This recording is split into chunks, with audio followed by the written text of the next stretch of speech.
देखो, जो मनुष्य अच्छे काम नहीं करते हैं उन लोगों को नरक जाना पड़ता है।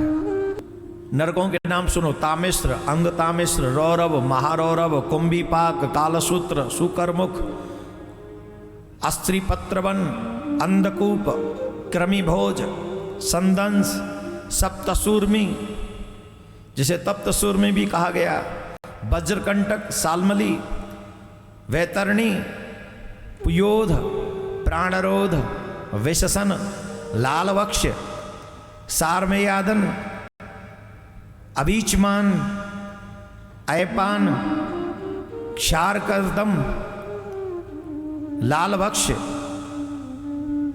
रक्षोगण भोजन, रक्षोगण भोजन, शूलप्रोत, दंदसक, अपवट निरोधन, अक्षोपयवर्धन, शुचिमुख, ऐसे ये 28 नरक हैं। ये प्रमुख नरक हैं और फिर इनकी शाखाएं लाखों में हैं। ये प्रमुख 28 नरक हैं। इन नरकों में उन मनुष्यों को डाल दिया जाता है जो मनुष्य मानव जन्म लेने के बाद भी अपने आप के उद्धार कल्याण के लिए या धर्म पद छोड़कर कुमार्ग पर भटकते रहते हैं। देखो, आजकल बेईमानी का जीवन जीने वालों की कोई कमी नहीं। दूसरों के धन संपत्ति पे सबकी नजर है, हड़पना चाहते हैं सब। अरे और की तो बात छोड़ो, भैया का भी धन हड़पना चाहते हैं, सगे भाई का धन हड़पना चाहते, उसका अधिकार खा जाना चाहते। धन हड़प ले, तुम्हें हड़प ले, हमें हड़प ले। और आजकल देखो दुर्भाग्य क्या है, पहले आदमी जो सरकारी नौकरियों में रहते थे, अब हमको ज्यादा तो नहीं, सबकी बात नहीं कर रहे हैं हम, पहले आदमी बेईमानी का काम करने का रिश्वत लेता था और आजकल ईमानदारी का काम करने का रिश्वत लेता है। और वो भी रिश्वत लेके काम कर दे तो समझो बस काम, हम तो सतयुग में जी रहे हैं। अगर काम रिश्वत लेके काम कर दे तो समझ लो सतयुग में जी रहे हैं। ऐसे भी कई प्राणी मिल जाएंगे कि रिश्वत भी खा जाएंगे, काम भी नहीं करेंगे, चक्कर कटवाते रहेंगे और रिश्वत भी थर्ड पर्सन से लेंगे जिसमें डायरेक्ट उनका नाम ना आ जाए। अच्छा, ये सब किसको मूर्ख बनाने के लिए कर रहे हैं? कानून को, कि डायरेक्ट हमारा नाम नहीं आना चाहिए। कोई प्रूफ है कि हमने लिया?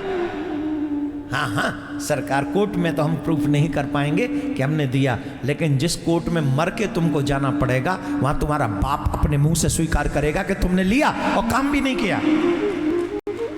वहां तुम्हारा बाप स्वीकार करेगा, तुम्हारी तो छोड़ी दो।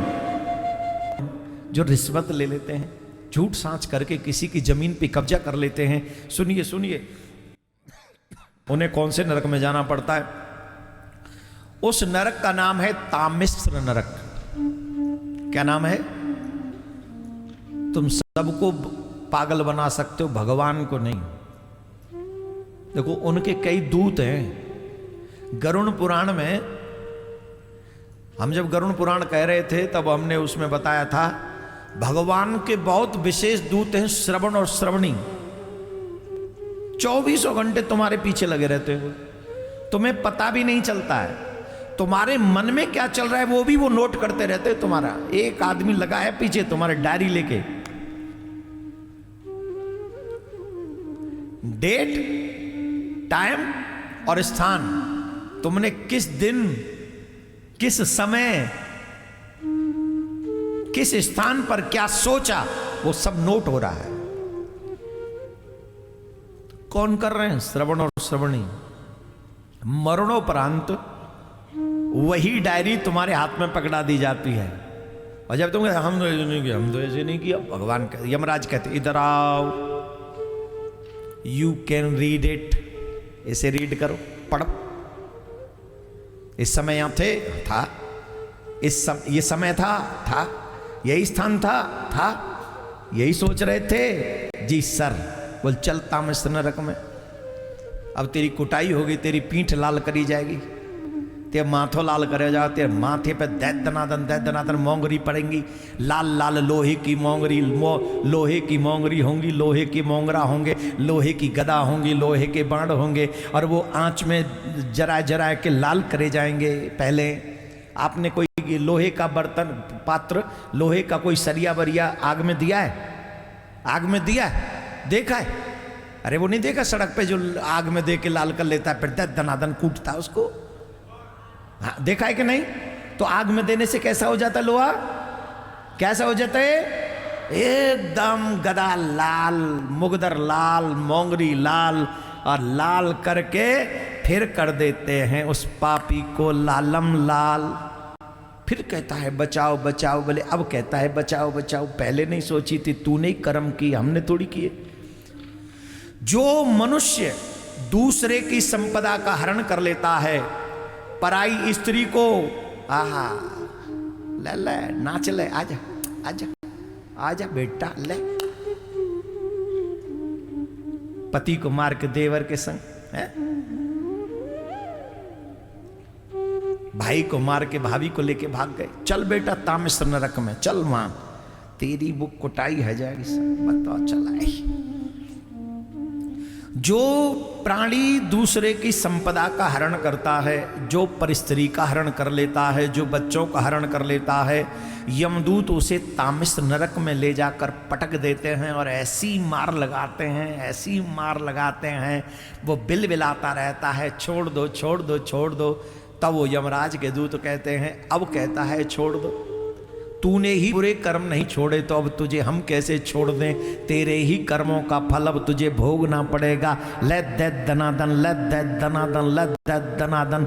कभी माथे मारी गदा तो न्यों फिर गो, फिर इतने टेढ़ो पर गो, इतने मारे तो फिर न्यों फिर गो, फिर ऊपर ते मारे तो धरती में गड़ गो, फिर नीचे ते मारे तो ऊपर उखड़ गो। महाराज कई हजार वर्ष तक उसको ऐसे ही मार पड़ती रहती है, एक दो दिन नहीं, हजारों वर्ष। जैसे गंदे कपड़े को पीट पीट कर साफ किया जाता है, वैसे ही पापी मनुष्य को नरक में पीट पीट कर उसे शुद्ध किया जाता है। जो पुरुष अहंकार के साथ जीवन जीता है, प्राणियों से द्रोह करता है, ये नरक सबको सुनना चाहिए। ये इस नरक का नाम है, क्या नाम है? रौरव नरक। क्या नाम है? जोर से बोलो। इसलिए वो सुना रहा हूं, इसलिए सुना रहा हूं, इसलिए सुना रहा हूं, डराने के लिए नहीं सुना रहा हूं, समझाने के लिए सुना रहा हूं। समझदार व्यक्ति को जब पता हो कि आगे गड्ढा है तो उस रास्ते से नहीं जाता, और मूर्ख आदमी कहता हम तो इसी से जाएंगे, देखेंगे लखौन हमारा क्या बिगाड़ेगा। और जब बिगड़ रहा होता है तब कहते उई मैया मरेगो। अब कहाँ मरेगो? पहली मरेगो जब तेरी बुद्धि मर गई, भाई समय तू मरेगो। अब तो जिंदो कहाँ है? अब तो जेल, अब तो जेल अपने कुकर्मों का फल।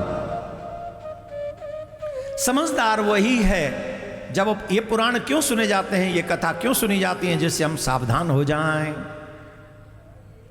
कि हम गलत रास्ते पे नहीं जाएंगे, हम अच्छा काम करेंगे।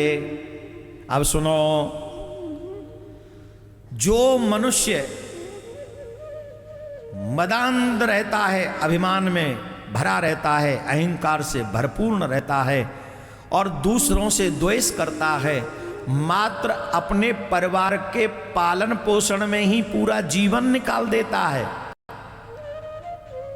वह इस नरक में जाता है जिसका नाम है रौरव। अर्थात जो ये कहते हैं ना, हमने किसी का क्या बिगाड़ा, हम तो बस दूर रहते हैं, इन सब चीजों में नहीं पड़ते, खुद कमाते खाते हैं, परिवार का पालन पोषण करते हैं, ये भी पाप है। हम मनुष्य सिर्फ परिवार का भरण पोषण करने के लिए नहीं बने हैं। हम जो कमाते हैं उस कमाई में भी समाज का अधिकार है।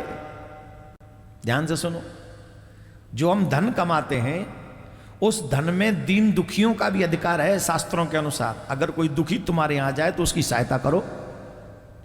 तुम्हारे माता पिता का अधिकार है, अपने माता पिता के लिए यथावत समय पे पैसे धन निकालो, उनकी सेवा करो।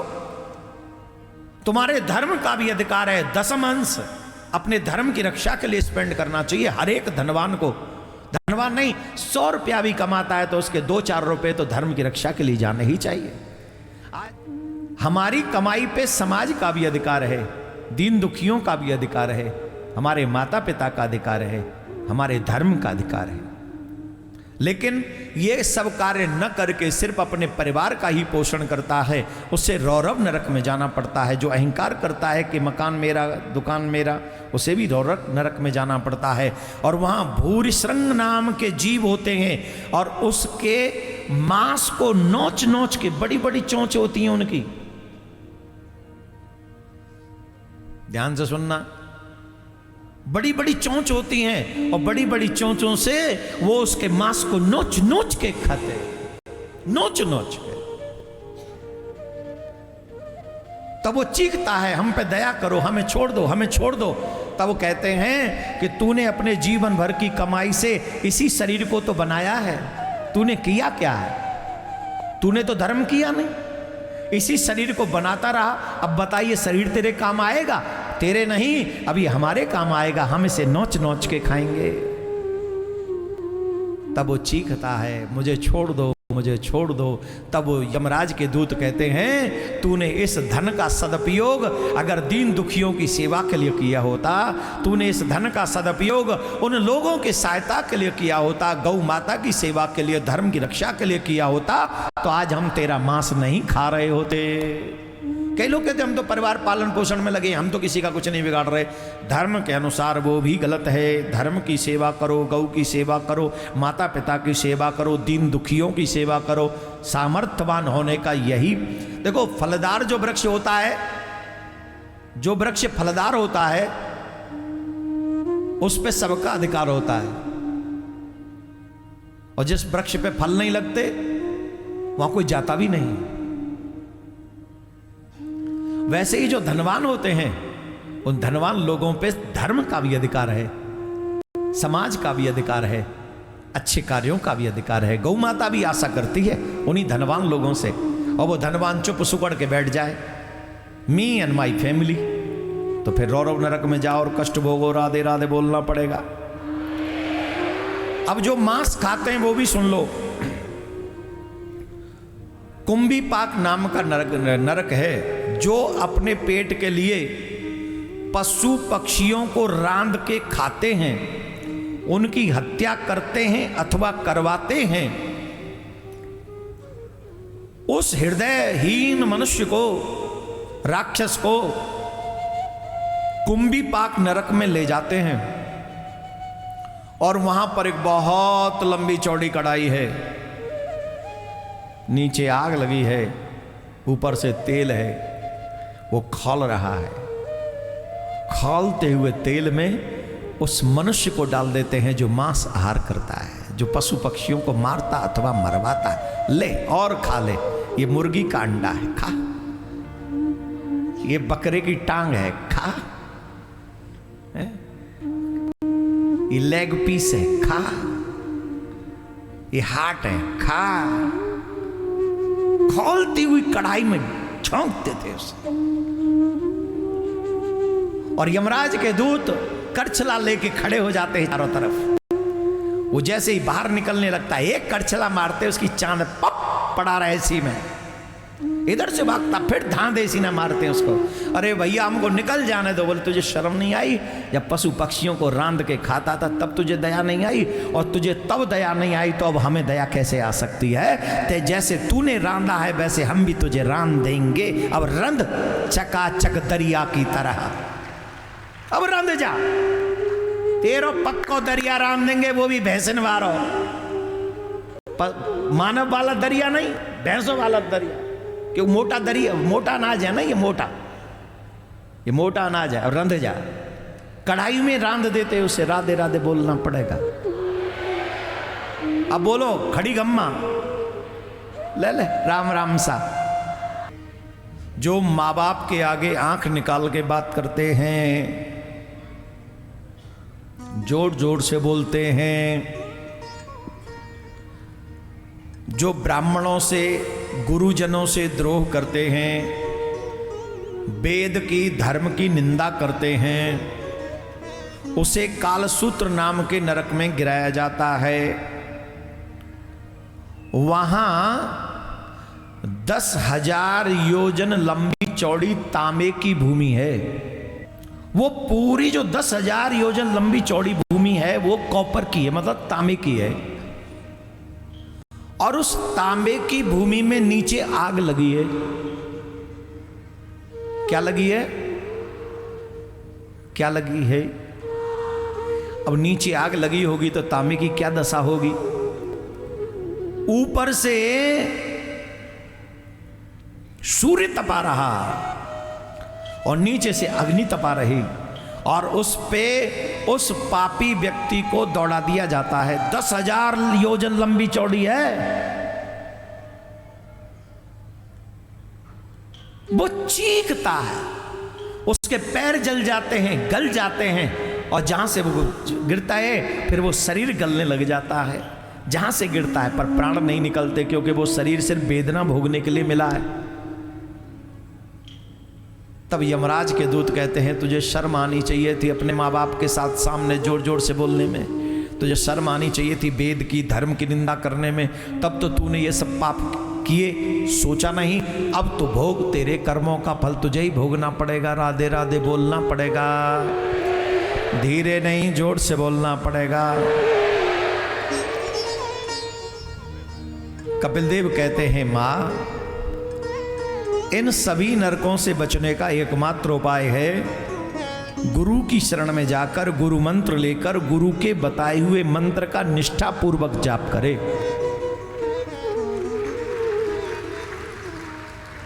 हरे नामैव हरे नामैव हरे नामैव केवलम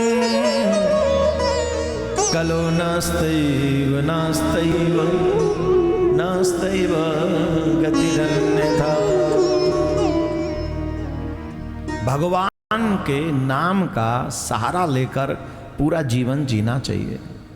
रचा है सृष्टि को जिस प्रभु ने, वही ये सृष्टि चला रहे हैं। जो बीज हमने बोए थे फैले, उसी का फल हम अब पा रहे हैं।